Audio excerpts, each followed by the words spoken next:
Pandian store சீரியலில் இனி என்ன நடக்க போகுது அப்படின்னு தான் பார்க்க போகிறோம். இங்கே தங்கமயில் குடும்பத்தில் நிறைய பேர் கடன் கொடுத்துட்டு வாங்க முடியாமல் ரொம்பவே கஷ்டப்பட்டுட்டு இருக்காங்க. இப்படி இருக்கும்போது ஒரு கடன்காரனுக்கு பாண்டியன் குடும்பத்தில் தான் பொண்ணு கொடுத்துருக்காங்க வச்சுருக்காங்க அப்படிங்கிறத ஃபுல் அண்ட் ஃபுல்லாக தெரியுது. அவங்க பாண்டியன் குடும்பத்துக்கும் பழக்கமாக இருக்கிறாங்க.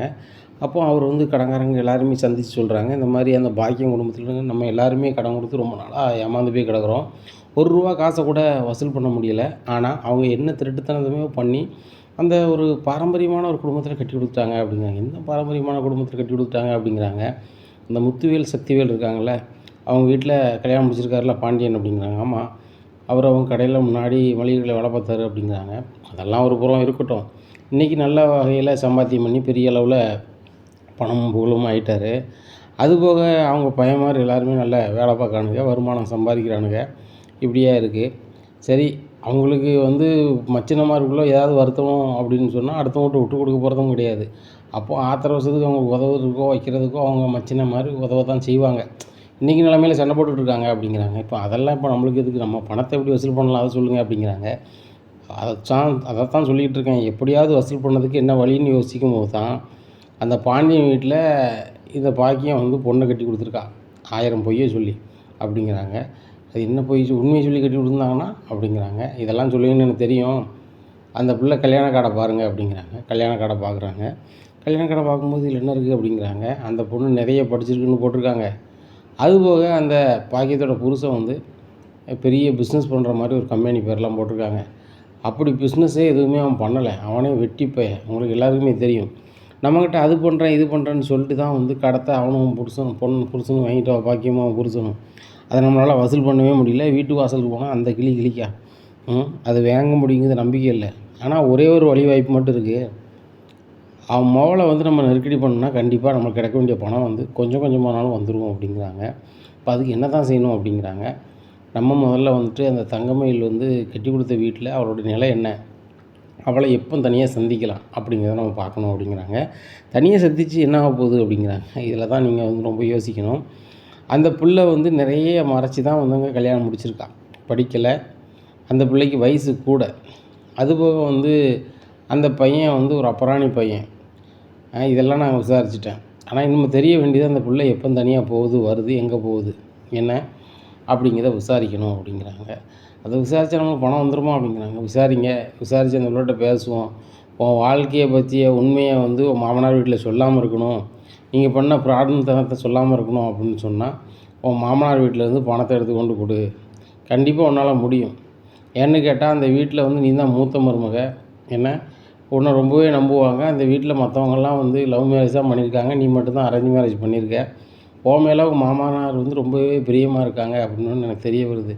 அதுபோக உன் மேலே ஒரு அதிக பிரியம் இருக்க போய் தான் ஹனிமூனுக்குலாம் அனுப்பியிருக்காங்க, வச்சுருக்காங்க அப்படிங்கிறது எங்களுக்கு தெரியும் அப்படின்னு சொல்லி பேசலாம் அப்படிங்கிறாங்க. அப்போ அந்த வீட்டில் யாருக்குமே அரேஞ்ச் மேரேஜ் நடக்கலையா அப்படின்னு, இந்த பொண்ணுக்கு மட்டும்தான் அரேஞ்ச் மேரேஜ் இங்கே பண்ணி வச்சுருக்காங்க ஒரு பையனுக்கு. அதுபோக இந்த பொண்ணு தான் மூத்த மருமக. வீட்டு வேலை எல்லாமே விழுந்து செய்யுது. ஒரு முறை நான் கடைக்கு போயிருக்கும்போது கூட அந்த பிள்ளை சாப்பாடு கொண்டுட்டு போகுது. நான் மாஸ்க் போட்டிருந்ததுனால எனக்கு தெரியல அந்த பிள்ளைக்கு, இல்லைன்னா நல்லாவே அந்த பிள்ளைக்கு தெரியும். அப்போ தான் புரிஞ்சுக்கிட்டேன். பாண்டியன் ரொம்பவே பெருமையாக பேசுகிறாரு அந்த பொண்ணு எடுத்தவர். அப்படி இருக்கும்போது கண்டிப்பாக அந்த வீட்டில் எல்லா வரவு செலவும் என்னால் பண்ண முடியும், அவங்களால அந்த பொண்ணால் பண்ண முடியும். ஏன் பாண்டியன் கடையில் வரவு செலவு கூட பார்க்குது. வீட்டில் பீரோ சாவிலேருந்து எல்லாமே இந்த பிள்ளை தான் கையாளும்னு நினைக்கிறேன். அப்படி நினைக்கும் போது நம்ம ஏன் இதை நம்ம செய்யக்கூடாது அப்படிங்கிறாங்க. அப்போ சூப்பர் யோசனை பண்ணலாம் அப்படிங்கிறாங்க. சரி, ரைட்டு, அந்த பிள்ளை எங்கே போகுது வருதுன்னு சொல்லிட்டு நம்ம இது பண்ணணும். கொஞ்சம் நம்ம பிளான் பண்ணோம்னா அந்த பணத்தை நம்ம வாங்கிடலாம். ஆனால் பாக்கியத்தையோ அவன் புருஷன்கிட்டயோ வாங்க வாய்ப்பு இல்லை. அதுபோக நம்ம அங்கே போனால் கண்டிப்பாக இவங்களுக்கு தெரியப்படுத்துவாங்க அப்படிங்கிறாங்க. இதில் கடன்காரங்க 2 பேர் முழிக்காங்க. நான் வரல இந்த இதுக்கு, ஏற்கனவே பாக்கியத்துக்கு கடன் கொடுத்துட்டு போய் அவங்க வீட்டில் போய் கேட்டால் நம்ம வீட்டில் சண்டைக்கு வராங்க. என் பொண்டாட்டி பிள்ளையெல்லாம் ரொம்ப ஒரு மாதிரி பேசுதுன்னு. கடன் கிடைக்காட்டிலும் கொடுத்த கடன் வேங்காட்டிலும் பரவாயில்லைங்க, மேலும் நம்ம குடும்பத்தை அசிங்கப்படுத்தாதீங்க அப்படி இப்படின்னு சொல்லி பேசுகிறாங்க. அப்படி இருக்கும்போது நம்ம கேட்குறது தெரிஞ்சிச்சுன்னா கண்டிப்பாக அந்த பிள்ளை இங்கே சொல்லிட்டுனாக்க நம்ம குடும்பம் ரொம்ப அசிங்கப்பட்டு போய்டுவோம் அப்படிங்கிறாங்க. அந்த அளவுக்கு பார்த்துக்கலாம், அந்த பிள்ளை சொல்லாத அளவுக்கும் ஒரு வாய்ப்பு நம்ம பண்ணிடலாம் அப்படிங்கிறாங்க. அதை எப்படி பண்ண முடியும் அப்படிங்கிறாங்க. நல்லா பண்ணித்தரேன். அந்த பிள்ளை எங்கே தனியாக சந்திக்கலாங்கிறத நீங்கள் யார் இதை பார்க்கலாம் வைக்கலான்னு கேட்கும்போது, இதை ஒரு ஆளாக பார்க்க முடியாது, ஏன்னா அந்த வீட்டு வாசலில் நம்ம கொரியர்காரங்க மாதிரி அப்படி சுற்றணும். சுற்றும்போது வந்து அந்த பிள்ளை எங்கே போகுது வருதுன்னு சொல்லி 2, 3 நாள் நம்ம நோட் எடுத்தால் தான் இது பண்ண முடியும் அப்படிங்கிறாங்க. அதுவும் சரிதான் அப்படிங்கிறாங்க. அப்போ ஹனிமூன் தான் போயிருக்குன்னு சொன்னாங்களே அப்படிங்கிறாங்க. ஹனிமூன் போயிட்டு வந்துச்சு அந்த பிள்ளை. விசாரித்த வகையில் வந்துட்டு வீட்டில் தான் இருக்குது. இப்படி இருக்கும்போது அந்த பிள்ளை எப்போ தனியாக வருது போகுது. சில நேரம் சில பிள்ளைகள் கோயிலுக்கு போகும். ஏன்னா அந்த கோயிலுக்குள்ளே போகிற பிள்ளை தனியாக தான் போதா வைக்கா எந்த கோயில்னு மட்டும் பார்க்கணும் அப்படிங்கிற ரைட்டு அப்படின்னு சொல்லிட்டு இது நான் எடுத்துக்கிறேன், எந்த பொறுப்பு நான் எடுத்துக்கிறேன் அப்படிங்கிறாரு. இன்னொரு ஆள் சொல்கிறாரு, அந்த பொண்ணு கடைக்கு சாப்பாடு கொண்டு வரணும்னு சொல்கிறீங்களா, அந்த கேப்பில் எப்போ பேசலாம் அப்படிங்கிறத பொறுப்பை நான் எடுத்துக்கிறேன் அப்படிங்கிறாங்க. இன்னொரு ஆள் அவங்க வீட்டுக்காருக்கு சாப்பாடு கொண்டு போவாங்கன்னு சொன்னாலும் அந்த கேப்பை எடுத்துக்கிறேன். ஏதோ ஒரு கேப்பில் அந்த பிள்ளைகிட்ட பேசிடுவோம். ஏன்னா நான் பேசிகிட்டு இருக்கும்போது உங்களுக்கு அவ்வளோ பேருக்கு ஃபோன் அடிக்க நீங்கள் வந்துடுங்க அப்படிங்கிறாங்க. சரி அப்படிங்கிறாங்க. இந்த சூழ்நிலையில் ஒரு ஆள் வந்து கோயிலுக்கு போகிறாங்களா அப்படின்னு சொல்லிட்டு கோயில் வாசலில் நோட்டம் கூட ஒரு ஆள் நிற்கிறாங்க. சரவணன் கடை பக்கத்தில் ஒரு ஆள் நோட்டம் போட நிற்கிறாங்க. பாண்டியன் கடை பக்கத்தில் ஒரு ஆள் நோட்டம் போடுறதுக்கு இருக்கிறாங்க. இந்த சூழ்நிலையில் கொரியர் ஆஃபீஸ் மாதிரியே சும்மா அதுவும் தங்கமயில் வீட்டு முன்னாடி பாண்டியன் வீட்டு முன்னாடி அப்படியே ரவுண்ட் அடிச்சுட்டு இருக்காங்க ஒரு ஆள். இந்த சூழ்நிலையில் இவங்களெல்லாம் ஒருங்கிணைக்கிறதுக்கு ஒரு ஆள் ஒரு வாரமாக இருந்து ஹெட்ஃபோனில் எல்லாத்தையுமே பேசிகிட்டு இருக்காரு. ஊர் ஓரத்தில் இருந்து இப்படியா இருக்குது. இந்த சூழ்நிலையில் வந்து எல்லாருமே லைனில் தான் இருக்கீங்களா அப்படிங்க, லைனில் தான் இருக்கும் அப்படிங்கிறாங்க. அந்த தங்கமயில் பிள்ளை எங்கே வந்தாலுமே இங்கே நம்ம இருக்க அவ்வளோ இருக்குன்னு சொல்லணும் அப்படின்னு சொல்லி காத்துட்ருக்காங்க. இந்த சூழ்நிலையில் அத்தை கொடுங்க சாப்பாடு கொடுங்க நான் கொண்டு கொடுக்குறேன் அப்படிங்கிறாங்க. உடனே கோமதி சொல்கிறாங்க, ஏம்மா ஹனிமூன் போயிட்டு இப்போ தான் வந்திருக்கியே, அதுபோக சரணனை நான் வந்து இருப்பான்னு சொன்னேன். ஏம்மா லீவு நிறைய எடுத்துட்டேன், அதனால் இருக்க முடியாமல் கிளம்பி போகிறேன்னு சொல்லிட்டு அவன் பாட்டில் போயிட்டான். நீனும் வந்து சாப்பாடு கொண்டு போகிறேன் அங்கே கொண்டு போகிறேன் என்னமா அர்த்தம், பேசாமல் அவனை கடையில் சாப்பிட சொல்லிடலாம் அப்படிங்கிறாங்க. இல்லை நான் கொண்டு போகிற மாதிரி இருக்காது அப்படிங்கிறாங்க. ஏம்மா நீனும் சாப்பாடு தான் கொண்டு வர போகிற, அவனும் சாப்பிட தான் போகிறான். ஏன்னா கணவன் மனைவி சாப்பாடு கொடுத்தா நல்லா தான் இருக்கும், அதில் மாற்றிக்கிறது இல்லை. ஆனால் நீ ரெஸ்ட் எடுக்க வேண்டிய பிள்ளை, அதனால் ரெஸ்ட் எடு, சரவணன் ஃபோன் பண்ணி சொல்லியிருந்தேன் அப்படிங்கிறாங்க. இல்லைத்தா அப்படிங்கிறாங்க. ஏம்மா இதை சொல்லியாவது கேளு, கொஞ்சம் ரெஸ்ட் எடு அப்படின்னு சொல்லிட்டு ரூமில் இருக்க சொல்லிடுறாங்க. உடனே சரவணன் ஃபோன் அடிக்காங்க. சரவணா அப்படிங்கிறாங்க. தங்கமயில் அப்படி சாப்பாடு கொண்டு வரலாமா அப்படிங்கிறாங்க. அப்பா நீனே ஊருக்கு போயிட்டு காலைல தான் வந்த, அதே மாதிரி தங்கமயிலும் காலைல தான் வந்தா, அவளுக்கு இந்த பயணம் வந்ததில் கொஞ்சம் அசதியாக இருக்குது, அதனால் அவள் வரலை, நீ கடையில் சாப்பிட்ரு அப்படிங்கிறாங்க. தங்கமயிலுக்கு எதுவுமாம்மா அப்படிங்கிறாங்க. தங்கமயிலுக்கு ஒரு பிரச்சனை இல்லை இல்லைங்கிட்டா, நான் தான் ரெஸ்ட் எடுக்க சொல்லியிருக்கேன், அதனால் கடையில் சாப்பிட்ரு அப்படிங்கிறாங்க. சரிம்மா அப்படின்றாங்க. இந்த சூழ்நிலையில் தங்கமயில் வந்துட்டாளா போயிட்டாளான்னு சொல்லிட்டு ஃபோன் அடிக்கிறோம். ஒருத்தரும் அடித்து கேட்கும்போது இங்கே வரலங்கிறாங்க. சரி ரைட்டு அந்த சரவணங்கிட்ட சாப்பாடு கொண்டு வந்துருக்காளா அப்படிங்க, வரல அப்படிங்கிறாங்க. சரி அப்போ அந்த பாண்டியன் கடைக்கு அப்படிங்கிறாங்க, இன்னும் வரல அப்படிங்கிறாங்க. கோயிலுக்கு வரல அப்படிங்கிறாங்க. இன்றைக்கி எந்த பக்கமே வரல அப்படின்னு சொல்லிட்டு எல்லாருமே ஒரு 3 மணி வரைக்கும் ஆயிடுது, இதுக்கு மேலே அந்த புள்ள வராது அப்படின்னு சொல்லிட்டு கிளம்பி அவங்க எல்லோரும் போயிடுறாங்க. இப்போ நாளைக்கு என்ன தான் பண்ணுறது அப்படிங்கிறாங்க. இன்றைக்கி பண்ண ஒர்க்கை தான் நாளைக்கு பண்ணணும் அப்படிங்கிறாங்க. உடனே சரி ரைட் அப்படின்னு சொல்லிட்டு கடங்காரங்க மறுநாள் அதாவது இடத்துல நிற்கும்போது ஒரு கொரியர்கார் சுற்றிட்டே கிடக்காரு. அப்போ கதிருக்கு ரொம்ப டவுட் ஆகுது. நீங்கள் யார், ஏன் சுற்றிட்டு இருக்கீங்களா, ஏன் அப்படிங்கிறாங்க. கொரியர் கொடுக்க வந்தேன் அப்படிங்கிறாங்க. கொண்டாங்க என்ன கொரியர் வந்திருக்கு அப்படிங்கிறாங்க. இல்லை அழகேஷன் ஒரு கொரியர் வந்திருக்கு அப்படிங்கிறாங்க. அங்கே யாரும் இல்லை அப்படிங்கிறாங்க. சரி ரைட்டு போய்ட்டு வரேன்ட்டு போயிடுறாங்க. அப்போ அங்கேருந்து ஒரு ஆள் ஃபோன் அடிக்கார். இன்றைக்கி வந்து அந்த வீட்டு ஒரு பையன்ட்ட மாட்டியிருப்பேன், மாட்டோம்னா உரிச்சிருப்பான், ஏற்கனவே அந்த பையனை விசாரித்து வைக்கல, ரொம்ப கோவக்காரன்னு சொல்கிறாங்க அப்படிங்கிறாங்க. அதெல்லாம் இருக்கட்டும், கோவக்காரனாக இருக்கான் இதாக இருக்கான், நம்மளுக்கு பணம் வந்தால் சரி தான், நம்ம எதுக்கு இவனுகிட்ட சொன்னால் வந்து நாங்கள் எதுக்கு தரணும்னு சொல்லிட்டான்னா பணம் வம்பா போயிடும். அதனால தான் அந்த பிள்ளையை வந்து லைன் பண்ணால் தான் கிடைக்கும்னு சொல்லிட்டு நம்ம பார்க்குறோம். இல்லைனா தான் வந்து அந்த பாண்டியன் கடையிலே போய் எங்களுக்கு பணம் தரணும் சம்மந்தின்னு சொல்லிட்டு வாங்கிடலாமே. ஆனால் பாண்டியன் ஒன்றா நம்பர் கஞ்சனாக இருக்க போய் நான் காசு தர மாட்டார், இப்படியா இருக்குது அப்படிங்கிறாங்க. சரி ரைட்டு அப்படின்னுட்டு காத்துட்ருக்காங்க. இந்த சூழ்நிலையில் கோமேரி சொல்கிறாங்க, அத்தை நான் வந்து கோயில் வரை போய்ட்டு வரலான்னு பார்க்கேன் அப்படிங்கிறாங்க. உடனே சரிம்மா போய்ட்டு வா அப்படிங்கிறாங்க. கோயிலுக்கு கிளம்பி போகிறாங்க. அப்போ கோயில் வாசல்ன்ற ஒரு ஆள் ஃபோன் அடிக்கிறாரு. இந்த மாதிரி அந்த தங்கமயில் புள்ள ஃபோட்டோலாம் வச்சுருக்கேன், அதே மாதிரி புள்ள தான் கோயிலுக்குள்ளே போகுது, அந்த புள்ள தான் வாங்க எல்லோரும் அப்படின்றாங்க. எல்லோரும் வந்துடுறாங்க. வந்தோடனே தங்கமயில் சாமி கும்பிட்டு வெளில வராங்க. கடங்காரங்க ஃபுல்லும் கோயில் வாசலில் நிற்கிறாங்க வெளியில். இதை பார்த்தோன்னே ஒளிஞ்சு போகிறாங்க. ஏம்மா பாண்டிய மருமகளை நெல், நீ தங்கமயில் தான் எனக்கு தெரியும், பாக்கியமாக தானே நெல் அப்படிங்கிறாங்க. இல்லை அப்படிங்கிறாங்க. ஏம்மா நீ யார், என்ன விவரம், எப்படி சொல்லி கல்யாணம் முடிச்ச, எல்லா வரமும் தெரியுமா அப்படிங்கிறாங்க. ஒன்று ஷாக்காகி நிற்கிறாங்க. இதை பாருங்கள், எங்கள் 7 பேருக்குமே உங்கள் வீட்டில் கடன் தரணும், சரியா, எங்களை மாதிரி ஏகப்பட்ட பேர் பாதிக்கப்பட்டிருக்காங்க, ஆனால் அவங்க வரலை. நாங்கள் அந்த 7 பேர் எப்படியாவது முயற்சி பண்ணி அவங்ககிட்ட கடலை வசூல் பண்ணணுங்கிறது தான் வந்திருக்கோம் அப்படிங்கிறாங்க. எனக்கு யாருன்னே தெரியாது வைக்காதுங்காங்க. ஏம்மா இங்கே பாரு, உன் குரூப் ஃபோட்டோவிலேருந்து எல்லாமே எங்கிட்ட இருக்குது, என்ன எல்லார் கையிலும் உன் ஃபோட்டோ இருக்குது பாரு அப்படிங்கிற ஃபோட்டோ காமிக்கிறாங்க. ஏன் ஃபோட்டோ வச்சு என்ன செய்கிறீங்க அப்படிங்கிறாங்க. நீ எங்கே போகிற அப்படின்னு சொல்லி விசாரிக்கிறது தான் ஃபோட்டோவோட அலையை தான், வேறு ஒன்றும் கிடையாது. எங்களுக்கு என் பணம், எங்கள் பணம் வந்தாகணும் அப்படிங்கிறாங்க. உங்கள் பணம் கொடுக்க என்கிட்ட வழியெல்லாம் கிடையாது அப்படிங்கிறாங்க. அது எனக்கு தெரியுமா, ஆனால் உன் மாமனார் வீட்டில் வழி இருக்குது. அதுபோக வந்து நீ 1000 பொய் சொல்லி தான் வந்து கல்யாணத்தை முடிச்சிருக்க. இதை வந்துட்டு நாங்கள் உன் மாமனார் வீட்டில் சொன்னாலே உன் வாழ்க்கை க்ளோஸ் ஆயிரும். ஆனால் எதுக்கு நாங்கள் சொல்லாமல் இருக்கோம் அப்படின்னு சொன்னால், எங்கள் பணம் அதனால் வராது. இப்போ உன்கிட்ட சொல்கிறதுனால பணம் வரும் உங்கள் நம்பிக்கையில் தான் உன்கிட்ட சொல்லுவோம் அப்படிங்கிறாங்க. நானும் பணம் தரலன்னா என்ன கடைசி வழி என்னது, பணம் கிடைக்காட்ட போகுது, இந்த புள்ள வாழ்க்கையை முடிச்சு விட்ருவோம்னு சொல்லிட்டு நாங்கள் போய் இந்த மாதிரி ஃப்ராடுத்தனம்லாம் பண்ண புள்ள என்னென்னா ஆதாரத்தோடு நிரூபிப்போம். ஆட்டோமேட்டிக்காக வாழ்க்கை முடிஞ்சிடும். என்ன உங்கள் அப்பனாத்தா வந்து வழக்கம் போல் எங்கள் வீட்டிலேருந்து கியாம்பாங்க. பார்த்துக்கலாம், ஒன்றும் பிரச்சனை இல்லை. முடியாத பட்சம் தானே அதை செய்கிறோம்.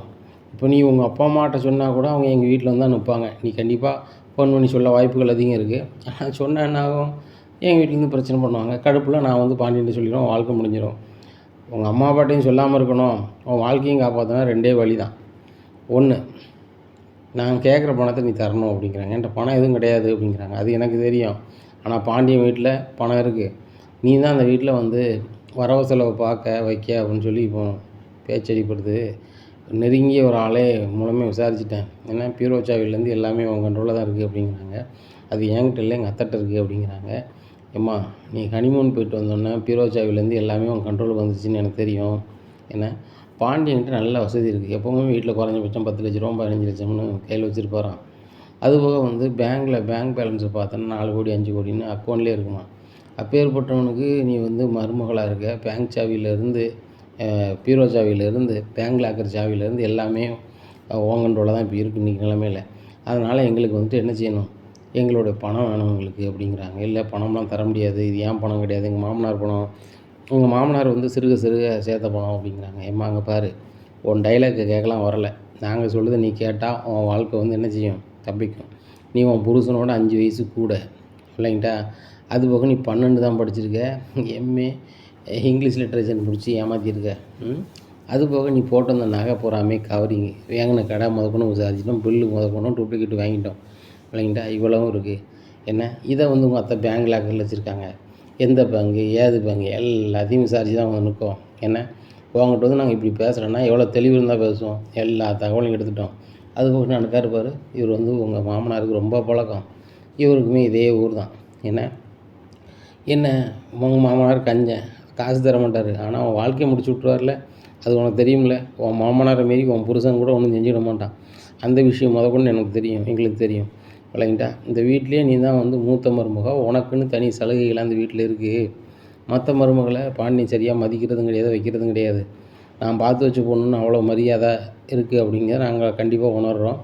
அதனால் நாங்கள் கேட்குற பணம் எங்களுக்கு வந்தாகணும் இல்லைங்கிட்டா அப்படிங்கிறாங்க. உடனே இல்லை இங்கே பாருமா, இல்லை வைக்கன்னு சொல்லுது, கேட்குறதுக்கு நாங்கள் ஆள் இல்லை. நீ போகிற உங்கள் பீரோவில் பணம் எடுக்கிற சரியா, கிட்டத்தட்ட அதில் 10 லட்ச ரூபாய்க்கு மேலே இருக்குது அப்படின்னு சொன்னால், இப்போ நாங்கள் 7 பேர் இருக்கோம், ஆளுக்கு 1 லட்ச ரூபா எடுத்து கொண்டு தாரேன். என்ன 7 லட்ச ரூபா ஆச்சு. அப்புறம் வந்துட்டு நாங்கள் கொடுத்த பணத்தில் அதில் ஒரு பகுதி வந்துடும். அப்புறம் இன்னொரு 3 பகுதிக்கு இப்படி நாங்கள் கேப் விட்டு ஒவ்வொரு மாதத்தில் வாங்கிக்கிறோம். இதுதான் இதுக்கு வழி. இல்லை அப்படின்னு சொன்னால் சிக்கல் நீ தான் சந்திக்க வேண்டியிருக்கும், வாழ்க்கை முடிஞ்சிடும் அப்படிங்கிறாங்க. தயவுசெய்து நீங்கள் எந்த இதுவும் பண்ணிடாதீங்க, வச்சிடாதீங்க, நீங்கள் சொன்ன மாதிரி நான் பணம் தந்துடுறேன் அப்படிங்கிறாங்க. வெரி குட், நாங்கள் போட்ட டீல் ஓகே ஆயிடுச்சு. என்ன நீ போகலாம், உன் ஃபோன் நம்பரை கொடுத்துட்டு நீ போகலாம் அப்படிங்கிறாங்க. ஃபோன் நம்பரை கொடுக்குறாங்க. நாங்கள் ஃபோன் பண்ணால் பணம் எங்கே கொண்டு தருவேன், எப்போ தருவேன் அப்படிங்கிறாங்க. நாளைக்கு இவ்வளோ நேரத்துக்கு உங்களுக்கு பணம் வாங்கிக்கோங்க எல்லோரும் அப்படிங்கிறாங்க. இப்போ எங்கே வரணும் அப்படிங்கிறாங்க. இதே கோயிலுக்கு வெளியே வந்துடுங்க, நான் தந்துடுறேன் அப்படிங்கிறாங்க. சரி ரைட் அப்படிங்கிறாங்க. கடன்காரன் புறம் சொல்கிறாங்க, இந்த பிள்ளைனா நம்ம முன்னாடியே பண்ணி தான் பணம் வாங்கியிருக்கலாம் அப்படிங்கிறாங்க. இந்த பிள்ளைக்கு இப்போ கல்யாணம் ஆகிருக்கு, நம்ம வாங்கிடலாம், முன்னாடி எப்படி வாங்க முடியும், வாய்ப்பே இல்லை அப்படின்னு சொல்லி பேசிகிட்டு இருக்காங்க. இதே மாதிரி மறுநாள் காலையிலே எல்லாருமே வெயிட் பண்ணிகிட்ருக்காங்க. பணம் வந்துடுமா அப்படி இப்படின்ட்டு அந்த தங்கமயிலுக்கு ஃபோன் அடிக்காங்க. தங்கமயில் பணம் வந்துடும்ல அப்படிங்கிறாங்க. ஐயோ பணம் கேட்டாங்களா, மறந்துட்டா அப்படின்னு சொல்லிட்டு எப்படி எடுக்க போகிறோம் தெரியலையே, வீட்டில் யாருமே இல்லையே, பீரோ திறந்தால் வந்து இப்போ ஒன்றும் தெரியாதுல்ல அப்படின்னு சொல்லிட்டு பீரோ திறக்க போகிறாங்க. கோமதி வந்துடுறாங்க. என்ன தங்கமயில் என்ன செய்ய போகிற அப்படிங்கிறாங்க. இல்லை மாமா தான் கொஞ்சம் பணம் எடுத்துகிட்டு வர சொன்னாங்க கடைக்கு அப்படிங்கிறாங்க. எனக்கு கோமதி நினைக்கிறாங்க, இதை கூட என்கிட்ட சொல்ல மாட்டாரு அப்படின்னு சொல்லிட்டு, அப்படியாம்மா அப்படின்னு சொல்லிட்டு சரி போய் எடுத்துக்கொண்டு கொடு அப்படிங்கிறாங்க. உடனே இப்போ நம்ம பீரோ திறக்க வேண்ட மாதிரி பிரச்சனை ஆயிருன்னு சொல்லிட்டு அவங்களுக்கு ஃபோன் அடிக்கிறாங்க. இப்போ பணம் எடுக்க வாய்ப்பு இல்லாமல் இருக்குது, அதனால் நாளைக்கு தரேன் அப்படிங்கிறாங்க. ஏம்மாங்க பாரு, இன்றைக்கி நாங்கள் போகிறோம், ஆனால் நடிக்கலாம்னு நட்டுன்னு ஏமாற்றலாம் மட்டும் நினச்சிடாத அப்படிங்கிறாங்க. அப்படிலாம் ஒன்றும் இது பண்ணல, எங்கள் வீட்டில் திடீர்னு எங்கள் அத்தை வச்சுட்டாங்க, அதனால தான் தர முடியல அப்படிங்கிறாங்க. சரி நாளைக்கு வந்து பணத்தை கொடுத்துரு அப்படிங்கிறாங்க. உடனே சரி அப்படிங்கிறாங்க. இப்படியா இருக்கும்போது வந்துட்டு எல்லோரும் போயிடுறாங்க. இங்கே தங்கமயிலுக்கு பயங்கர ப்ரெஷராக இருக்குது. சரவணன் வராரு. "என்ன தங்கமயில், நம்ம ஹனிமூன் போயிட்டு வந்தோம்னா அன்னைக்கு இப்பொழுதுக்கு ரொம்ப சந்தோஷமாக இருந்தேன். இப்போ ஒரு மூடவுட்டா இருக்கே" அப்படிங்கிறாங்க. "தலைவலிக்குங்க" அப்படிங்கிறாங்க. உடனே கோமட்டு வந்து சொல்லுவாங்கம்மா, "அவள் தலைவலின்னு சொல்லிட்டு இருக்கா" அப்படிங்கிறாங்க. "டேய், ஒற்றை தலைவலியாக இருக்கும், ஹாஸ்பிட்டல் கூட்டி போய்ட்டு வா" அப்படிங்கிறாங்க. ஹாஸ்பிட்டல் கூப்பிட்டு போகிறாங்க. அவங்களும் நிறைய மருந்து கொடுக்குறாங்க. தங்கமயில் போடாமையே இருக்கிறாங்க. அப்போ சரவணன் கேட்குறாங்க, "ஒற்றை தலைவலி அப்படின்னு சொன்னால் மருந்து தந்திருக்காங்க, அதை நீ போட்டால் தானே சரியாகும்" அப்படிங்கிறாங்க. "இதை போட்டால் சரியாகாது" அப்படிங்கிறாங்க. "அப்போ எதுக்கு ஹாஸ்பிட்டல் வந்த? ஹாஸ்பிட்டலில் 3000 மேலே செலவாயிருக்க. இப்போ நீனா சொல்லுறதுக்கு என்ன இருக்குது? இப்போ நீனா டாக்டர் சொன்னால் நீ கேட்க மாட்டியா" அப்படிங்கிறாங்க. "எங்க கேட்க தான் செய்வேன், ஆனால் பர்சனலாக எனக்கு 1000 பிரச்சனைங்க, எல்லாமே உங்கள்கிட்ட சொல்லிகிட்டு இருக்க முடியுமா" அப்படிங்கிறாங்க. "அப்போ நான் உன் புருஷன் தானே, என்கிட்ட சொல்ல வேண்டியதானே" அப்படிங்கிறாங்க. "அதெல்லாம் சொல்ல முடியாதுங்க" அப்படின்னு சொல்லிட்டு புறப்படுத்துடுறாங்க. இந்த சூழ்நிலையில் என்னாச்சுன்னு தெரியலையே அப்படின்னு சொல்லிட்டு சரவணன் படுத்துட்டாரு. காலையில் எழுந்திரிச்சி வேலைக்கு போயிடுறாரு. இந்த சூழ்நிலையில் எல்லாருமே வெளில கிளம்புறாங்க. கோமதி வந்துட்டு ஏதோ கோயில் குளத்துக்கு கிளம்புறாங்க. மீனா வந்து ஆஃபீஸுக்கு வேலைக்கு போயிடுறாங்க. ராஜி காலேஜ் போயிடுறாங்க. எல்லாருமே வெளில போயிடுறாங்க. இதான் நம்மளுக்கு சரியான கேப்பு அப்படின்னு சொல்லிட்டு நேராக போய் மெயின் கதவை அடைச்சிடுறாங்க. அடைச்சிட்டு நேராக பீரோவை திறந்து பணத்தை எடுக்காங்க. பணத்தை எடுத்து ஒரு பேக்கில் போடுறாங்க. பேக்கில் போட்டுட்டு இருக்கும்போதே கதவை டம் டம் டம் டம் ஒரு ஆள் தட்டுறாங்க. தட்டுன்னு யாரும் தெரியலையேன்னு சொல்லிட்டு பதறி போய் கதவை வந்து திறக்கிறாங்க. இங்கே பழனி வந்திருக்கிறாரு. "என்ன சித்தப்பா" அப்படிங்கிறாங்க. "இல்லை, மச்சான் தான் அனுப்பிவிட்டாருமா, செக் புக் எடுத்து கொடுமா" அப்படிங்கிறாங்க. "இன்னும் செக் புக்கா? இதை அப்போ இப்போ எடுக்க முடியாதா?" அப்படிங்கிறாங்க. "ஏம்மா, செக் புக் எனக்கு எல்லாருக்கும் தெரியும், பீரோ சாவி தாம்மா" அப்படிங்கிறாங்க. "இல்லை சித்தப்பா, யாரை நம்பி நான் பீரோ சாவி தர முடியாது" அப்படிங்கிறாங்க. "ஏன்னா பீரோ சாவி கொடுத்தோம்னா பீரோவில் இருந்து பணத்தை காங்கலேன்னு சொல்லிடுவாங்களேன்னு சொல்லிட்டு, இவ்வளோ பணம் 10,00,000 இருந்துச்சு, இப்போ 3,00,000 தான் இருக்குன்னு சொல்லிடுவாங்களோ அப்படின்னு சொல்லிட்டு, இல்லை சித்தப்பா நானே எடுத்து தரேன்னு சொல்லிட்டு எடுத்து கொண்டு கொடுக்குறாங்க. "ஏம்மா முகம்லாம் வேர்த்திருக்கு, முன்ன பின்ன பதில் சொல்லுத, மெயின் கதவை அடைக்கவே மாட்டேம்மா, இப்போ அடைச்சிருக்கியம்மா" அப்படிங்கிறாங்க. "இல்லை, வீட்டில் யாரும் இல்லை, தான் அடைச்சிருந்தேன்" அப்படிங்கிறாங்க. "அதுவும் சரிதாம்மா, இப்போ உள்ள காலத்தில் பாதுகாப்பாக இருக்கிறது நல்லது தான். சரி ரைட், நான் செக் புக் கொண்டு போகிறேன்" அப்படின்னு சொல்லிட்டு போகிறாங்க. இந்த சூழ்நிலையில் பாண்டியன் ஃபோன் அடிக்கிறாங்க. ஃபோன் அடித்து இந்த மாதிரி தங்கமயில்கிட்ட இன்னும் ஒரு 3,00,000 வாங்கிட்டு வா அப்படிங்கிறாங்க. உடனே சரி அப்படின்னு சொல்லிட்டு மயிலு அப்படிங்கிறாங்க. சித்தப்பா அப்படிங்கிறாங்க. "ஒரு 3,00,000 மச்சான் வாங்கிட்டு சொன்னாங்க" அப்படிங்கிறாங்க. "ஆஹா, அங்கே பீரோவில் இருக்குது இன்னும் 3,00,000 தான் இருக்குது, 7,00,000 நம்ம எடுத்துட்டோம், இப்போ 3,00,000 தான் இருக்குது" அப்படின்னு சொல்லிட்டு, "சரி எடுத்து கொடுத்துருவோம்" அப்படின்னு சொல்லிட்டு இருந்தாங்க சித்தப்பா அப்படிங்கிறாங்க. "சரிம்மா" அப்படின்னு சொல்லிட்டு போயிடுறாங்க. உடனே திருப்பி வர்றாரு பழனி. "ஏம்மா, அந்த பணத்தை குறித்து வச்சுக்க, மச்சான் பிறகு வந்து 3,00,000 எங்கன்னு கேட்டுருப்பாரு வாங்கிட்ட" அப்படிங்கிறாங்க. "சரி சித்தப்பா" அப்படிங்கிறாங்க. 3,00,000 திருப்பி கேட்டுருவான்னு சொல்கிறாங்களே, இந்த 7,00,000 என்ன பண்ணுறது அப்படின்னு சொல்லிட்டு நினச்சிட்ருக்காங்க. இந்த சூழ்நிலையில் ஃபோன் அடிக்கிறாங்க. கடங்காரங்க அடிச்சோடனே தங்கமயில் எடுத்து பேசுகிறாங்க. "இன்றைக்காவது பணம் வருமா, இல்லை நாங்கள் பாண்டியன்ட்டு போய் எல்லாரும் சொல்லணுமா" அப்படிங்கிறாங்க. "அவசரப்பட்டுறாதீங்க, பணம்லாம் என் கைக்கு வந்துருச்சு, இப்போ கொண்டு வர போகிறேன், 1/2 மணி நேரத்தில் அங்கே வந்துடுவேன்" அப்படிங்கிறாங்க. இங்கே பணத்தை ஒரு பேக்கில் போட்டு நேராக கோயிலை பார்த்து கிளம்புறாங்க. கோயிலேருந்து எத்தாப்புல வராங்க கோமதி. "எங்கே போகிற?" அப்படிங்க. "கோயிலுக்கு போகிறேன்." "கோயிலில் எதுக்கு பேக் கொண்டு போகிற?" அப்படிங்கிறாங்க. "இல்லைத்தா, அப்படியே எங்கள் வீட்டுக்கு போய்ட்டு வரலான்னு பார்த்தேன்" அப்படிங்கிறாங்க. "ஏம்மா, அங்கே பாரு, கோயிலுக்கு போய்ட்டு வீட்டுக்கு தான் வரணும், நம்ம வீட்டுக்கு. அதுக்கப்புறம் நீ வந்து உங்கள் வீட்டுக்கு போ. கோயிலேருந்து அப்படி போகக்கூடாதும்மா. எந்த குடும்பத்தில் இருக்கியோ நீ அந்த குடும்பத்துக்கு வந்தால் தான்மா நல்லது குடும்பத்துக்கு" அப்படிங்கிறாங்க. "சரித்த" அப்படிங்கிறாங்க. "சரி, அப்போ அந்த பேக்கை கொடு, நீ வந்த பிறகு வீட்டுக்கு வந்த பிறகு பேக்கை எடுத்து போ" அப்படிங்கிறாங்க. "இல்லை, நான் பேக்கை வச்சுக்கிறேன்" அப்படிங்கிறாங்க. "பேக்கை கொடுமா" அப்படின்னு சொல்லிட்டு பேக்கை வாங்குறாங்க. "என்னத்தை நினச்சிட்டு இருக்கீங்க, பேக் கூட கொண்டு போக உரிமை இல்லையா" அப்படி இப்படிங்கிறேன். "ஏம்மா, ரோட்டில் எப்படி கத்துறியா, அடுத்தவங்க வந்து நம்மளை என்ன நினைப்பாங்க, சரி இந்த பேக்கை பிடி" அப்படிங்கிறாங்க. இங்கே தங்கமயிலுக்கு சரியான பயம். அத்தை வேறு பேக்கை வாங்கியிருந்தாங்க, உழைச்சி பார்த்து தான் நம்ம மாட்டியிருப்போம், நல்ல வேலை பேக்கை திருப்பி தந்துட்டாங்க. "சரி, இப்போ போய்ட்டு வரேன் அத்தை" அப்படிங்கிறாங்க. இந்த தங்கமயில் ஓவராலாக பண்ணுறான். பேக்கை போட்டு தான் கோயிலுக்கு போகலை, எல்லோரும் என்ன நினைப்பாங்க, வீட்டில் வந்து எடுத்துகிட்டு போக வேண்டியது தானே அப்படின்னு சொல்லிட்டு அப்படி ஒரு மாதிரி இருக்கிறாங்க. இந்த சூழ்நிலையில் வந்துட்டு நேராக வந்துட்டு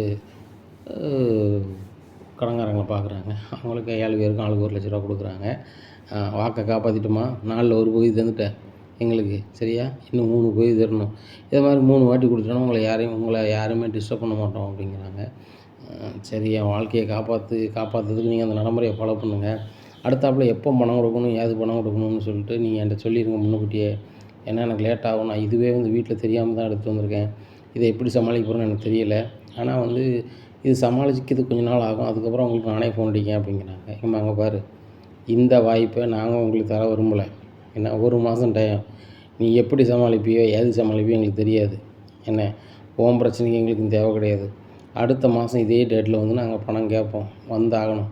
இல்லை அப்படின்னு சொன்னால் நீ உன் வீட்டுக்கு போயிடுவா, வாழை வெட்டியாக பார்த்துக்கோ" அப்படின்னு சொல்லிட்டு எல்லோரும் போயிடுறாங்க. சரி, இவங்ககிட்ட மாட்டிட்டுலாம் முழிக்கேன், நம்ம வீட்டில் சொன்னாலும் இவங்க அதுவும் அசிங்கமாக போயிடும், என்ன செய்யறதுன்னு தெரியலையே அப்படின்னு சொல்லி முழிச்சிட்ருக்காங்க. இந்த சூழ்நிலை தங்கமயில் அம்மா ஃபோன் அடிக்க, "இப்படி இருக்க, ஹனிமூன் போய்ட்டு வந்த மாதிரி சந்தோஷமாக இருக்கியா" அப்படிங்கிறாங்க. "அதுக்கப்புறம் தான்மா நரக வேதனையை அனுபவிக்கேன்" அப்படிங்க. "என்னடி ஆச்சு" அப்படிங்கிறாங்க. "நீ ஃபோனை முதல்ல வை" அப்படிங்கிறாங்க. உங்கள் வீட்டில் அதிக செலவு இழுத்து விட்ட அப்படின்னு சொல்லிட்டு இந்த ராஜி மீனெல்லாம் எதுவும் போட்டு கொடுக்காங்களா உங்கள் அத்தைக்கிட்ட? உங்கள் அத்தை எதுவும் போட்டு கொடுத்து வீட்டில் பிரச்சனை எதுவும் வருதா அப்படிங்கிறாங்க. அதெல்லாம் இல்லைம்மா அப்படிங்கிறாங்க. அப்போ என்ன தான் பிரச்சனை அப்படிங்கிறாங்க. நான் தான்ம்மா பிரச்சனை, நான் வந்து உன் வயிற்றில் பிறந்துடக்கூடாது அப்படிங்கிறாங்க. என்னடி சொல்கிற அப்படிங்கிறாங்க. ஆமாம், அதனால தான் ஏகப்பட்ட பிரச்சனை அப்படின்னு சொல்லிட்டு போன வை அப்படின்னு சொல்லி போன வச்சுட்டு வீட்டுக்கு போகிறாங்க. என்ன கோமதி கேட்குறாங்க, என்னம்மா கோயிலுக்கு போகிறோன்னு சொன்னால் பிரசாதத்தைங்காங்களே, அந்த கொண்டு போன பேக்கிங்காங்களே அப்படிங்கிறாங்க. ஐயோ மறந்துட்டோமே, எங்கள் அம்மா வீட்டுக்கு வேறு போயிட்டு வரேன்னு சொல்லணும்னு சொல்லிட்டு இல்லை எங்கள் அம்மா வீட்டுக்கு போனோன்னா பேக்கை வச்சுட்டு வந்துட்டேன் அப்படிங்கிறாங்க.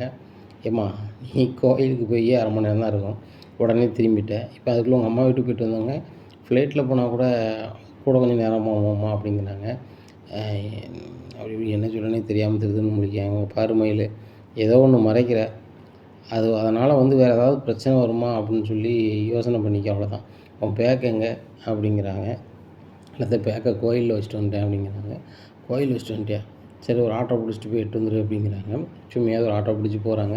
போய்ட்டு கோயில் வாசல் நிற்கிறாங்க. என்ன கோமதி மருமகம் வாசல்லே நிற்காள அப்படின்னு சொல்லிட்டு ஒரு ஆள் ஃபோன் அடிக்கிறாங்க. ஃபோன் அடிச்சு, கோமதி மருமகம் ஏன் வாசல்லே நிற்கா அப்படிங்கிறாங்க. இல்லை ஒரு பேக் ஒன்று கொண்டு வந்தான், அதை வந்துட்டு காங்கலன்னு சொல்லி தேடிக்கு போயிருக்கா அப்படிங்கிறாங்க. பேக்கை கொண்டு இது பண்ணாலா? ஒரு 7-5 பேர் வந்து நின்றாங்க. வந்து அவங்ககிட்ட எல்லாம் பேசிக்கிட்டு நின்றா. எதையோ பேக்கை தூக்கி கொடுத்தா அவங்க பாட்டில் போனாங்க அப்படிங்கிறாங்க. என்ன சொல்கிறீங்க அப்படிங்கிறாங்க. ஆமாம், ஒரு 7-8 பேர் நின்றாங்க. வந்தோடனே பேக்கை தூக்கி இந்த பிள்ளை கொடுத்துச்சு. பார்க்க நான் போயிட்டு வரேன்னு சொல்லிட்டு இந்த பிள்ளை கிளம்புன மாதிரி இருந்துச்சு. நானும் சரி அவங்க சொந்தக்காரங்களாக இருக்குன்னு நினச்சிட்டு போயிட்டேன். இப்போ நீ பேக்கை அங்கே அந்த பிள்ளை வச்சுட்டு வந்தான்னு சொல்லுது அப்படிங்கிறாங்க. உடனே தங்கமயில் நேராக வீட்டுக்கு போகிறாங்க. வீட்டுக்கு ஒன்று அத்தை பேக்கை தேடி பார்த்தங்க அங்கே அப்படிங்கிறாங்க. அப்போ தான் கோமதிக்கு ஒரு டவுட் வருது. பேக்கை கொண்டு போய் ஒரு ஆள்கிட்ட கொடுத்தான் வச்சுட்டான்னு சொல்லி என் ஃப்ரெண்டு சொல்லுதா. ஆனால் வந்து இவள் வந்து பேக்கை காங்கலங்க. அப்போ எது தான் நிஜம்னு தெரியல, ஏதோ மறைக்கிறா, வேறு எதுவும் கதை இருக்கான்னு தெரியலையே, கடவுளே வேறு எதுவும் கதை ஆயிராமா அப்படின்னு சொல்லிட்டு நினச்சிட்டு, சரிம்மா பீரோ சாவி பத்திரமா ஒன்று இருக்குது அப்படிங்கிறாங்க. ஆமாத்த அப்படிங்கிறாங்க. பழனி சித்தப்பா வந்து பணம் வேண்டி போயிருக்காங்க அப்படிங்கிறாங்க. வீட்டில் இருந்து 10 லட்ச ரூபா வேண்டி போயிட்டோம் அப்படின்னு நினச்சி, சரிம்மா பேங்க் பாஸ்புக்கும் வேண்டி போயிருக்காங்க அப்படிங்கிறாங்க. ஏம்மா அங்கே பாரு, நீ தான் வரவு செலவு பார்க்க, உங்கள் மாமா கேட்பாரு கணக்கு, அப்போ போது நீ கொடுத்துருமா, இப்போ நான் ஒன்றும் கேட்கல அப்படிங்கிறாங்க. சரித்த அப்படிங்கிறாங்க தங்கமயில் கோமதிக்கிட்ட. இந்த சூழ்நிலையில் கடையிலேருந்து எல்லோரும் மதியம் சாப்பிட வராங்க. சாப்பிட வந்தோடனே தங்கமயில் அப்படிங்கிறாங்க. மாமா அப்படிங்கிறாங்க, இதில் ஒரு 6 லட்ச ரூபா இருக்குமா, பீரோவில் பத்திரமா வைமா அப்படிங்கிறாங்க. சரிம்மாம்மா அப்படின்னு சொல்லி வாங்கி கொண்டு வைக்காங்க. கோமதி, தங்கமயில்கிட்ட என்றைக்கு பீரோ சாவியை கொடுத்தோமோ அதுலேருந்து நல்லா இருக்குது, வியாபாரமும் ரொம்ப சூப்பராக இருக்குது அப்படிங்கிறாங்க. என்கிட்ட இருக்கும்போது உங்களுக்கு வியாபாரம் சூப்பராகவே இல்லையா? முறையாக நீங்கள் வந்து ஒரு கடையில் வந்து வேலை பார்த்தீங்க, அதுக்கப்புறம் வந்து தனியாக சின்னதாக கடை வச்சிங்க, பெருசாக வந்தீங்க, சொத்து பத்துலாம் வாங்கினீங்க. இதெல்லாம் வாங்கும்போது இந்த கோமதி வந்து ராசி தாம்னு சொன்னீங்க, இன்றைக்கி நான் தங்கமயில் இருந்த ராசின்னு சொல்கிறீங்க அப்படிங்கிறாங்க. நான் உண்மையை சொல்கிறேன், உன் ராசி ஒரு மாதிரி இருந்துச்சு, அவர் ராசி ஒரு மாதிரி இருந்துச்சு. இன்றைக்கி பாரு, இந்த 6 லட்ச ரூபாயும் ஒரு நாள் வருமானம் அப்படிங்கிறாங்க. என்னங்க சொல்கிறீங்க அப்படிங்க. ஆமாம், ஒரு நாள் வருமானம் 3 கோயிலுக்கு திருவிழாவுக்கு சாமான் வாங்கிட்டு போயிருக்காங்க, அதில் உள்ள பணம் தான் இது. ஆடி மாதமாக ஏகப்பட்ட வருமானம் வருது. காரணம் இந்த தங்கமயிலினுடைய ராசி தான் அப்படிங்கிறாங்க. நல்லா இருந்தால் சரி தான், என்ன அதுக்காக வந்து என் முன்னாடி பேசுகிறத வந்து மற்ற மருமக்கு முன்னாடி பேசாதங்க. மீனாவும் ராஜியும் ரொம்ப வருத்தப்படுவாங்கள்ல அப்படிங்கிறாங்க. அந்த பிள்ளைலாம் வருத்தப்படாது அப்படிங்கிறாங்க. ஏங்க வருத்தப்படாது? நீங்கள் ஒவ்வொரு வாட்டியும் சொல்லுதீங்க, தங்கமயில் வந்து நான் பார்த்து கட்டி வச்சேன், அவள் அப்படி ஒரு பிள்ளை, அவளை மாதிரி பிள்ளையே கிடைக்காது அப்படி இப்படின்னு சொல்லிட்டு இருக்கீங்க. மீனாவும் ராஜி எந்த வகையிலங்க குறைஞ்சவங்க? அவங்க லவ் மேரேஜ் பண்ணதை தவிர வேறு என்ன தப்பு பண்ணிட்டாங்க? நீங்கள் ஒவ்வொரு முறையும் குத்தி காமிக்கிறதுக்கு வந்து இப்படி தான் சொல்லிகிட்டு இருக்கீங்க. தங்கமயில் மாதிரி ஒரு பிள்ளையே கிடையாது, வைக்கிறது கிடையாது, மூத்த மருமகன்னா அவள் தான், அவள் கையில் தான் பீரோ சாவி இருக்கணும், அவள்கிட்ட கேட்டு தான் எல்லோரும் நடக்கணும் வைக்கணும்னு சொல்கிறீங்க. யாரும் வந்து ராஜியோ மீனாவோ வந்து உழைப்பு இல்லாமையோ எதுவும் இல்லை. கதிர் வந்து உழைக்கான், அவனுக்கு தேவைன்னா கதிர்கிட்ட வாங்கி போகிறான். மீனா உழைக்கிறா, செந்தியில் அவங்க வர சொல்ல அவங்க பார்க்க போகிறாங்க. என்ன இந்த சரவணன்ட்டையும் தங்கமயில்கிட்ட வந்து நிற்க போகிறாங்க அப்படிங்கிறாங்க. நீ ஏன் வீட்டை பிரிச்சுக்கிட்டு இது மாதிரி பேசிகிட்டு இருக்க அப்படிங்கிறாங்க. நீங்கள் தாங்க பிரிச்சுக்கிட்டே இருக்கீங்க ஒவ்வொரு முறையும். தங்கமயில் மாதிரி ஒரு ஆள் கிடையாது, ஆள் கிடையாதுன்னு விட்டுருக்கீங்க. என்னையே மனசை கஷ்டப்படுதீங்கன்னு நினைக்க கூட மாட்டேங்கிங்க. சரி, நான் உங்கள் பொண்டாட்டி, உங்கள் டைப் எனக்கு தெரியும். சரி ரைட்டு, நீங்கள் மருமகளை பெருமை கொடுத்துட்டு பேசுகிறீங்க, விட்டுறேன். ஆனால் மற்ற மருமக்கு முன்னாடி இப்படி பேசுனீங்கன்னா அந்த பிள்ளைகள் மனசு என்ன பாடுபடும்? இப்போ வரைக்கும் ஆச்சு என் மருமக்கு மாதிரி என்கிட்ட ஒழுங்காகவே பேசலை அப்படிங்கிறாங்க. அப்போ நீ ஒழுங்காக பேசியிருக்கணும் மருமக்கு மாட்ட அப்படிங்கிறாங்க. நீங்கள் பேசுகிறீங்களாங்க, உங்களால் தான் அந்த பிரச்சனையே. முன்னாடியே வந்து என் கழுத்தை கட்டிகிட்டே கிடக்குங்க, அத்தை என்ன செய்தீங்க, அத்தை என்ன செய்தீங்கன்னு சொல்லிட்டு என் முன்னாடியே வருவாங்க. ஹனிமூன் போது கூட அத்தை உங்களை பிரிஞ்சு என்னால் போக முடியலன்னு சொல்லிட்டு அந்த பிள்ளை போகாமல் இருந்த பிள்ளைகளுக்கு நீங்கள் என்ன இப்படி பேசுகிறீங்க அப்படிங்கிறாங்க. அப்போ உனக்காக தான் போகலையா அப்படின்னு சொல்லிட்டு, கோமதி நீ சொல்லுறது உண்மையா அப்படிங்க. உண்மை தான் சொல்கிறேங்க, எனக்கு போய் சொல்லணும் அவசியம் இல்லை. அந்த பிள்ளைகளுக்கு என்ன பெரிய மனம் இல்லாமல் நான் ஹனிமூன் போகல, நான் வீட்டில் இருக்க போகிறேன், உங்கள்கிட்ட பேசினா அவ்வளோ ஜாலியாக இருக்குன்னு தண்ணிட்டு இருக்காங்க. இவ்வளவு பாசமான பிள்ளைகள நான் எப்படிங்க விட்டு கொடுக்க முடியும்? தங்கமயில் வந்து சொல்கிறதுல எதுவுமே உண்மை இல்லை. ஆனால் அவங்களுக்கு அது பெருசாக தெரியுது அப்படிங்கிறாங்க. நீ என்ன மீனாவராஜும் வசதி பேசுறதுக்கு தங்கமயில் குறைச்சி பேசுத அப்படிங்கிறாங்க. இல்லைங்க, போகிற போக்க பார்த்தா உங்களுக்கே தெரியும், இன்றைக்கி பெருசாக தெரியும் அப்படிங்கிறாங்க. இங்கே பாரு, தங்கமயில் வர அமைதியாக இருங்க அப்படிங்கிறாங்க. ஏங்க, தங்கமயில் வர அமைதியாக இருங்கன்னு சொல்கிறீங்க, இதே இது மீனாவோ இந்த ராஜியோ வந்து மனசு கஷ்டப்பட்டால் உங்களுக்கு பரவாயில்ல என்னங்க அப்படிங்கிறாங்க. இங்கே பாரு கோமதி, எதையும் என்னோட பேசுகிற அப்படின்னு சொல்லி சாப்பிட்டு பாதியில் எழுந்திக்கிறேன். மச்சான் மச்சான் சாப்பிடுங்க மச்சான் அப்படிங்கிறாங்க. சாப்பாடெலாம் வேண்டாம் அப்படிங்கிறாங்க. சாப்பிடாட்ட போகிறாரா விட்றா அப்படிங்கிறாங்க கோமதி பழனிகிட்ட. என்னக்கா நீ மச்சான் சாப்பிடும்போது ஏதாவது கூட பேசிகிட்டு இருக்க அப்படிங்கிறாங்க. டேய் உங்கள் அச்சான் பேசின மட்டும் சரியா அப்படிங்கிறாங்க. அவரை பற்றி தான் தெரியுமாக்கா அப்படின்னுட்டு இருக்காங்க. உடனே பாண்டியன் திரும்பி என்னடா இனி போய் தெரியும் அப்படின்னுட்டு இருக்காங்க. சரி தங்கமயில் நான் கடைக்கு போய்ட்டு வரேன் அப்படிங்கிறாங்க. டேய் சீக்கிரம் வந்து கடைக்கு வந்து சேருங்கடா அப்படின்னு சொல்லிட்டு கிளம்புறாரு. உடனே மச்சான் நான் மட்டும்தான் இருக்கேன், செந்தில் தான் எக்ஸாம் படிக்க போயிட்டானே அப்படிங்கிறாங்க. சரி வந்துரு அப்படின்னு சொல்லிட்டு கிளம்பி போகிறாரு. இப்படியா இருக்குது. இந்த சூழ்நிலையில் கதிர் வர்றாரு. என்னமாம்மா அப்படிங்கிறாங்க. இன்னும் நேரத்தில் வந்துட்டேன் அப்படிங்கிறாங்க. இல்லைம்மா காலேஜ் ஸ்ட்ரைக்காக தான் வந்துட்டேன் அப்படிங்கிறாங்க. அப்படியா சரி சாப்பிடுவோமா அப்படிங்கிறாங்க. இல்லைம்மா காலையில் டிஃபன் கொண்டு போயிருந்தேன், அதை அங்கே சாப்பிட்டு தான் வந்தேன், ஒன்றும் பிரச்சனை இல்லை, கொஞ்சம் ரெஸ்ட் எடுத்துட்டு மதியம் கொஞ்சம் நேரம் கழித்து வேலைக்கு போகணுமாம்மா அப்படிங்கிறாங்க. டேய் ரெஸ்ட் எடுடா, பணம்னு சொல்லிட்டு அலைஞ்சிட்டு இருக்காத அப்படிங்கிறாங்க. மாமா தப்பாக நினைக்காத, அதெல்லாம் அவங்க வந்து உங்கள் மச்சான் கதை, பணம்னு சொல்லிட்டு. நான் என் பொண்டாட்டியை காப்பாற்றுறதுக்கும் அப்பா கொடுக்க வேண்டிய பணத்துக்காக மட்டும்தான் உழைக்கிறேன். அதிகப்படியான பணத்தை உழைக்கணும்னு ஆசை எனக்கு இப்போதைக்கு இல்லை. ஆனால் கண்டிப்பாக பெரிய அளவில் தொழில் பண்ணுவேன். எங்கள் அப்பாவுக்கோ எங்கள் அம்மாவுக்கோ பெரிய பேரும் புகழையும் உருவாக்குவேன். பெரிய அரசியலாவது ஆகுவேன், நான் மாற்றிக்கிறது இல்லை. ஆனால் இன்றைக்கி நிலமையில் என் பொண்டாட்டியை காப்பாற்றுறதுக்கு என்னோடய உழைப்பு போதுமானதுன்னு நினைக்கிறேன். சரி மாமா ரெஸ்ட் எடுக்க அப்படின்னு சொல்லிட்டு போய் தூங்குறாங்க. டேய் பழனி அவனை சாப்பிட சொல்லாமலடா அப்படிங்கிறாங்க. மோந்தனாக்கா நீ சொல்ல வேண்டியதானே அப்படிங்கிறாங்க. டேய் கதிர் சாப்பிட்டு போ அப்படிங்கிறாங்க. உடனே திரும்பி வராரு, வந்து அப்படி உட்காந்துடுறாரு. உட்காந்து வைங்க அப்படிங்கிறாங்க. சாப்பிட்றாரு. அப்போ பழனி கேட்குறாரு, என்னடா அங்கே சாப்பிட்டா வச்சுட்டேன்னு சொன்னால் இப்போ மறுபடியும் சாப்பிட்ற அப்படிங்கிறாங்க. இல்லை எங்கள் அம்மா கேட்குறாங்களே, எங்கள் அம்மாவை மீறி என்னால் ஒன்றும் பேச முடியல அப்படிங்கிறாங்க. உடனே கோமதி எழுதுறாங்க. டேய் என் மேலே இவ்வளோ பாசம் வச்சுருக்கியா அப்படிங்கிறாங்க. உடனே சாப்பிட்டுட்டு அப்படி எந்திக்கிறாரு. இல்லை நீ என் மேலே நிறைய பாசம் தான் வச்சுருக்க, என்னை இந்த வகையிலும் விட்டு கொடுக்க மாட்டேன், அம்மா தான் உன்னை என்ன கஷ்டப்படுத்திட்டேன், என்னை மன்னிச்சிடுறா அப்படிங்கிறாங்க. என்னக்கா நீ மன்னிச்சிருக்கணுன்னு சொல்லிகிட்டு இருக்க, சாப்பாடு வச்சு கொடுத்தா அவன் சாப்பிட்றான் அப்படிங்க, உனக்கு என்னடா தெரியும் அப்படிங்கிறாங்க. அப்போ என்னமோ இருக்கு போலையே அப்படின்னு சொல்லிட்டு பழனி பேசுகிறாரு. இங்கே தங்கமயில் நினைக்கிறாங்க, கதிருக்கும் அத்தைக்கு ஏதோ ஒரு முடிச்சிருக்கு, அதை நம்ம தான் அவுக்கணும் அப்படின்னு சொல்லிட்டு நினைக்கிறாங்க. நம்ம வேறு வீட்டில் வந்து 7 லட்ச ரூபாய் எடுத்து கொடுத்துருக்கோமே, இந்த 7 லட்ச ரூபாயை எப்படி நம்ம சரி கட்ட போகிறோம் ஒன்றும் தெரியலையே அப்படின்னு சொல்லிட்டு நினைக்காங்க. இந்த சூழ்நிலையில் வந்துட்டு இதை எப்படி பண்ணலாம் அப்படின்னு சொல்லி இவங்களே யோசிக்காங்க. அப்போ இந்த ஒரு திருடன் வந்த மாதிரி நம்ம செட் பண்ணிட வேண்டியதான், ஒரு வழி கிடையாது அப்படின்னு சொல்லிட்டு நைட்டுக்கான எல்லோரும் தூங்கினோன்னே கல் கட்டி எடுத்துக்கிட்டு வீட்டு மேலே பொத்துன்னு போட்டுத்தாங்க. சும்மையாக தங்கமயில் திருடன் கத்துறாங்க. இன்னும் எல்லோரும் ஓடி வராங்க. பழனி ஓடி வராங்க. எங்கம்மா அப்படிங்கிறாங்க. சித்தப்பா இங்கேருந்து தான் ஓடினாங்க, இன்னி கூட இடிச்சுட்டு ஓடினாங்க, பீரோ ஏதோ திறந்து ஏதோ எடுத்த மாதிரி தெரிஞ்சிச்சு அப்படிங்கிறாங்க. பீரோ சாவி ஒண்டத்தனமாக இருக்குது அப்படிங்கிறாங்க. நான் மறந்ததில் வச்சிருந்துச்சு சித்தப்பா அப்படிங்கிறாங்க.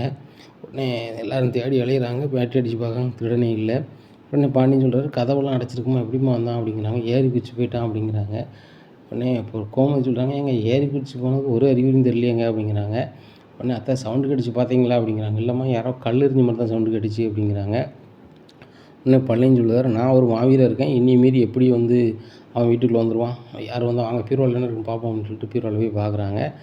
பீரோவில் ஒரு 7 லட்ச ரூபாயை காங்கலை. இதை பார்த்தோன்னே பாருங்கம்மா காங்கலை அப்படிங்கிறாங்க. இதை பாண்டியனுக்கு ரொம்பவே கடுப்பாகுது. என்னம்மா 7 லட்சம் காணலைங்க, திருடன் வந்து 7 லட்சத்தை மட்டும்தான் எட்டு போனானா அப்படிங்கிறாங்க. இல்லைம்மாம்மா சவுண்டு கேட்டோன்னா நான் வந்தேன், இருக்குது கிடைக்கிறத கைப்பற்றிட்டு ஓட்டான் போல் அப்படிங்கிறாங்க. அப்போ போகிறதுக்கும் வாய்ப்பு இல்லையா. டேய் பழனி, நம்ம வீட்டில் சிசிடிவி இல்லை, பக்கத்து வீட்டில் இருக்கான்னு கேளு அப்படிங்கிறாங்க. உடனே மச்சான் அங்கே வந்து சிசிடிவி இருக்குது, நம்மளை பார்க்க விட மாட்டாங்க மச்சான் அப்படிங்கிறாங்க. சரி அப்போ அடுத்த வீட்டில் கேமரா இருக்கா அப்படிங்கிறாங்க. சரி மச்சான் நான் பார்க்க சொல்கிறேன் அப்படின்றாரு. பார்க்க சொல்கிறேன்னு சொல்கிறதா நீ பாரு அப்படிங்கிறாங்க. சரி மச்சான் அப்படின்னு சொல்லிட்டு, மச்சான் இவ்வளோ நேரத்துக்கு முடியாது, நாளைக்கு காலைல பார்க்குறேன் மச்சான் அப்படிங்கிறாங்க.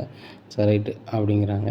இந்த சூழ்நிலையில் தங்கமயில் திருதுன்னு முடிக்காங்க. ஒரு வேளை சிசிடிவி ஃபுட்டேஜ் பார்த்தோன்னா மாட்டிப்போமோ, திருடனே வரல, நம்ம அந்த பணத்தை எடுத்துகிட்டு நம்ம வந்து திருட்டு போயிட்டு அப்படி இப்படின்னு சொல்கிறோம், அது நம்மளே சொல்லியிருக்கோம், கள்ளச்சாவி வேறு நம்மகிட்ட இருக்குது அப்படின்னு சொல்லிட்டு முழிக்கிறாங்க. இந்த சூழ்நிலை வந்துட்டு கோமதி கேட்குறாங்க தங்கமயில்கிட்ட, ஏம்மா பீரோ சாவி அப்படியேம்மா வைப்பேன், அந்த பீரோ சாவி என்கிட்ட தான் இருக்குன்னு சொல்லி ஆசைப்பட்டு வாங்கினேன், இதை பாதுகாக்க வேண்டாமாம்மா, 7 லட்ச ரூபானா என்னாச்சு அப்படிங்கிறாங்க. இப்போ பாண்டியன் போய் சோகமாக இருக்காங்க. 7 லட்ச ரூபா பாடுபட எவ்வளோ கஷ்டப்பட்டோம், இந்த 6 லட்ச ரூபா இன்றைக்கி கிடச்சின்னு ரொம்ப வருத்தப்பட்டோம், சரி சந்தோஷப்பட்டோம், ஆனால் வந்து இன்றைக்கி 7 லட்ச ரூபா போயிட்டு அப்படின்னு சொல்லிட்டு ஃபீல் பண்ணிகிட்டு இருக்காங்க. உடனே கதிர் வராரு. சிசிடிவி காலில் பார்த்துட்டு சரியில்லைன்னா போலீஸில் கம்ப்ளைண்ட் பண்ணிடலாம் அப்படிங்கிறாங்க. உடனே போய் தங்கமயில் வராங்க. தம்பி அப்படிலாம் வேண்டாம், அப்படி பண்ணால் நம்ம வீட்டுக்கு தான் அசிங்கம் அப்படிங்கிறாங்க.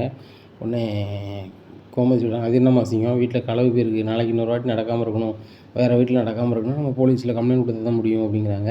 இல்லைத்த, இந்த பாண்டிச்சேரி குடும்பம் அப்படின்னா அதில் ஒரு நல்ல பேர் இருக்குது.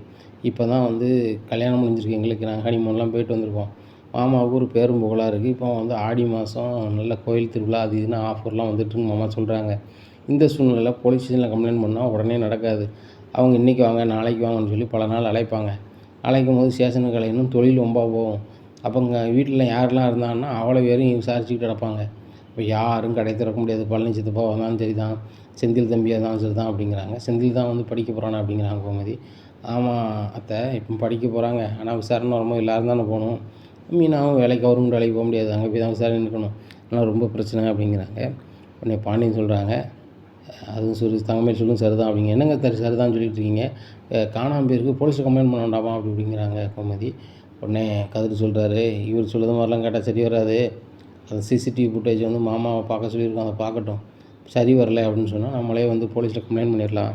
போலீஸ் வந்து அந்த பீரோவில் வந்து கைரேகை பார்ப்பாங்க, யார் யார் கைரேகைலாம் இருக்குதுன்னு சொல்லிட்டு. அந்த கைரேகையை வந்து பழைய திருடன் யாராவது இருந்துச்சுன்னா ஒத்து போச்சுன்னா அவங்கள அரெஸ்ட் பண்ணுவாங்க. நம்ம அந்த கேமரா பதிவு வந்து நமக்கு ரொம்ப இதாக இருக்கும் அப்படிங்கிறாங்க.